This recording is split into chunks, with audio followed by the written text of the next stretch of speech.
Yeah. Okay? So here's basically the best analyst out there. Doesn't have a clue. Doesn't have a clue. So. And anyone that really does, now she can tell you, I haven't been this bearish in 14, in a year. Yeah. I can tell you that I'm going to buy stocks when they drop. Right. So she's saying it's going down, but she's not actually saying the timing, and that's really the question. Yeah. Always asked. It is. That's why it's so important for people that when they're looking at an investment plan, is that you should never ask. Your plan should never be based on the now. Mm-hmm. It should always be based on, this is what I'm always going to do. Right. This, because we never know what's going to happen, but we know what we can do. Yeah. No matter what happens. So that's why it's so important to have to spend the time to have an asset allocation that is suitable for your situation. Yeah. To monitor it, to be literate financially. What do you think of annuities? There are times, annuities is in my mind are there's two types. There's fixed annuities and there's variable annuities. A fixed annuity, I like to think of it as a CD that an insurance company issues. Well, I bought one through American Express many, many years ago. I forget what it was called. And every year at the beginning of the year, they lock in their interest rate for the full year. Right. And it has remained at 5% forever. It hasn't dropped? It hasn't dropped. Now, this January, I don't know what's going to happen, but last January, they maintained the 5%, which I thought was pretty darn good. That's pretty good. I don't know. When did you buy it? Because I don't know with those anymore. Yeah, I bought it many years ago. American Express was offered, and we said, okay, deduct something every month from the American Express bill. Okay. Well, there are times privileged assets, it's called. Privileged assets. Yeah. Okay, I'm unfamiliar with it. Okay. But variable annuities have a place. I mean, the variable kind are very expensive. Yeah. I don't recommend them at all. I think you're far better off owning a index fund. The embedded costs of variable annuities are about 2% on average. So remember what I was showing you where.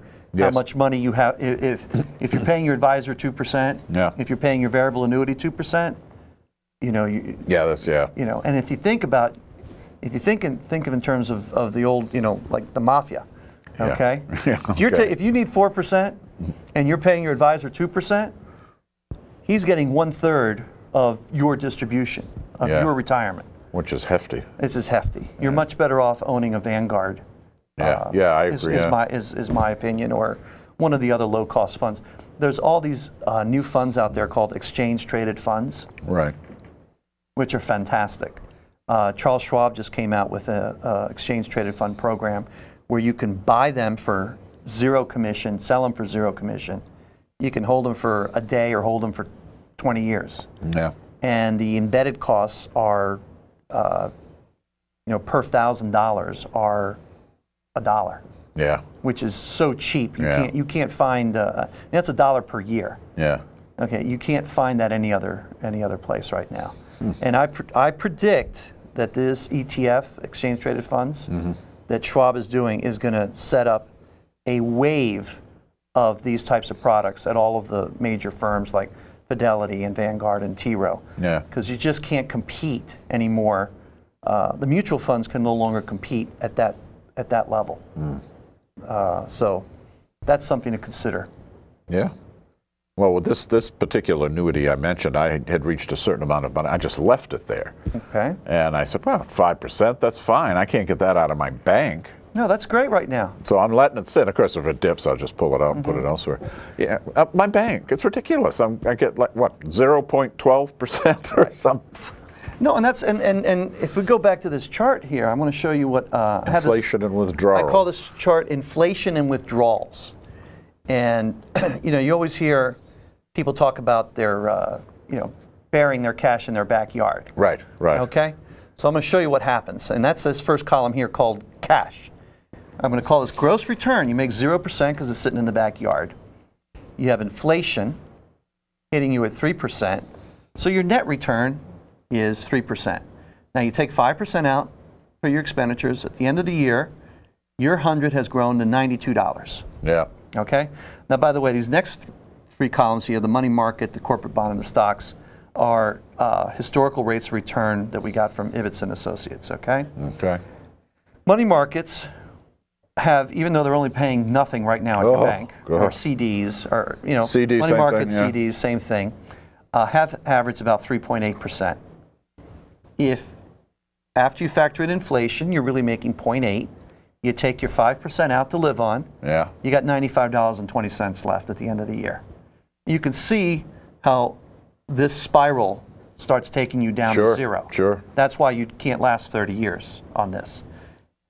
Corporate bonds have averaged 5.8%.